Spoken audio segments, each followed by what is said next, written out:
But sometimes, even when these things are tightly pushed together, you might still see a little gap in places.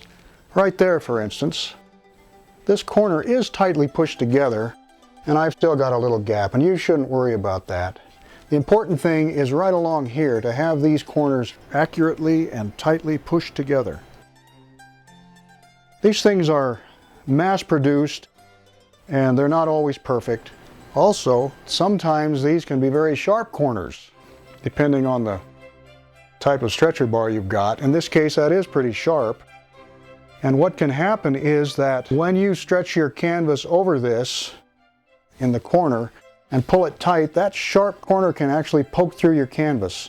And I've had that happen a few times. And so what I do now is I take a file, any sort of a file, fingernail file, metal file, wood file, and just put a few strokes across here and take that sharp corner off.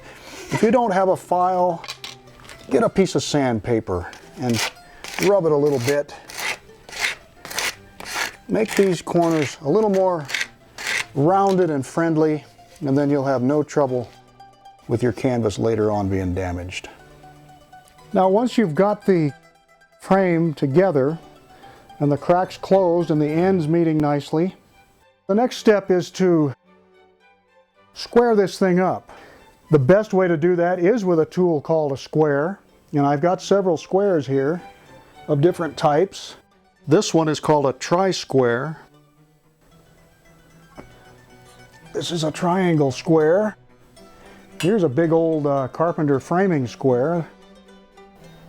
They all do the same thing. You just hold the square against the corner of your frame and see how it matches. In this case, can you see that this is not square? Because not all of my tri-square is touching the frame. See the gap? So to make it square, I just bend it around, play with it, and keep trying the square against the frame, which is why they call this a tri-square. There you go. That's a square corner. In other words, all parts of the square touch the wood. And you just repeat that all the way around. If you're not using this kind of a square, you can use the triangle square on the inner corners of the frame. I see a slight gap here too, which means I've still got a little work to do.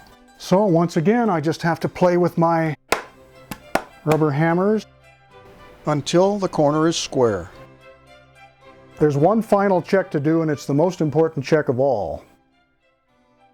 The most important thing is not absolute perfection in the corners as far as squareness, but you want to make sure that diagonal measurements are equal. In other words, the distance from this corner to this corner should be exactly equal to the distance from this corner to this corner. Once you accomplish that, this frame is geometrically perfect. And that holds true even if some slight irregularities or imperfections in these stretcher bars make it look like the corners are not quite square.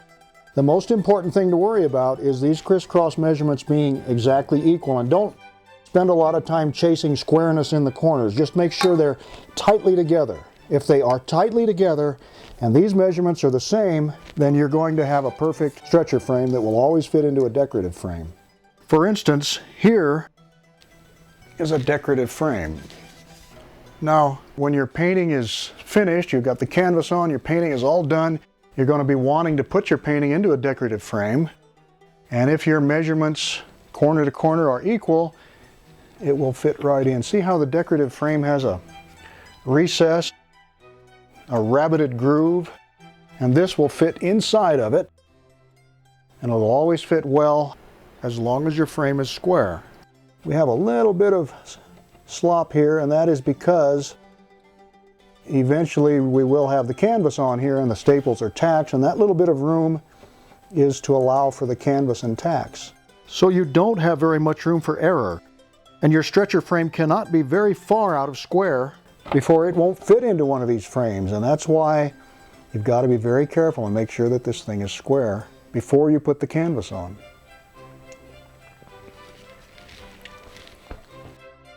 It's also a good idea at this time to check and see if the thing is twisted or warped. If it is twisted or warped, about the only thing you can do is knock it back apart and trade sides and see if it'll square up. Or, if you're strong enough, try to twist it back into shape. If it remains twisted and you can't straighten it out, I would not stretch canvas on this frame. I would take these pieces, these stretcher bars, back to the art store and trade them for straight pieces. But in this case, we've got a nice square, untwisted frame. If you have a big one, like this one, and if this one was twisted, sometimes you can tweak them back into shape. If you have a helper, have somebody grab that end and you grab the other end and twist it into shape, and you can sometimes force it square.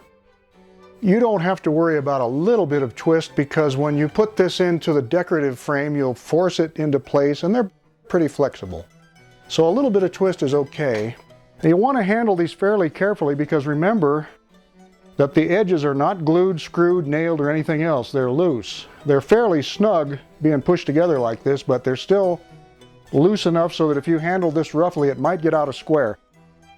Once the canvas is tacked to both sides, to both axes, then it will probably not get out of square after that. But until that time, handle it fairly carefully. Now, if your stretcher bars don't fit together very tightly and they're a little bit wobbly and loose, there's a way to stiffen them up a little bit until you get the canvas on, and that is to shoot a few staples across the joint here, like this. Just take your staple gun and fire a few staples across that joint,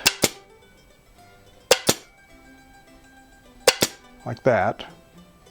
Do that for all the corners.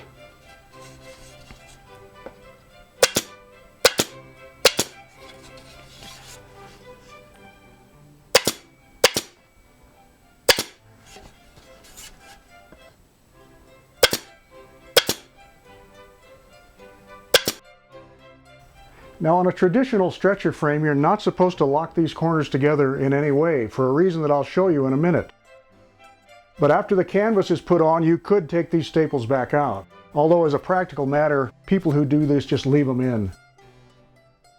Now, on a really big frame, like this one or bigger, what I have done in the past is on the back side, take little pieces of triangular square-cornered plywood and put these on the frame, because these big frames are very easy to get out of line because they're so flexible.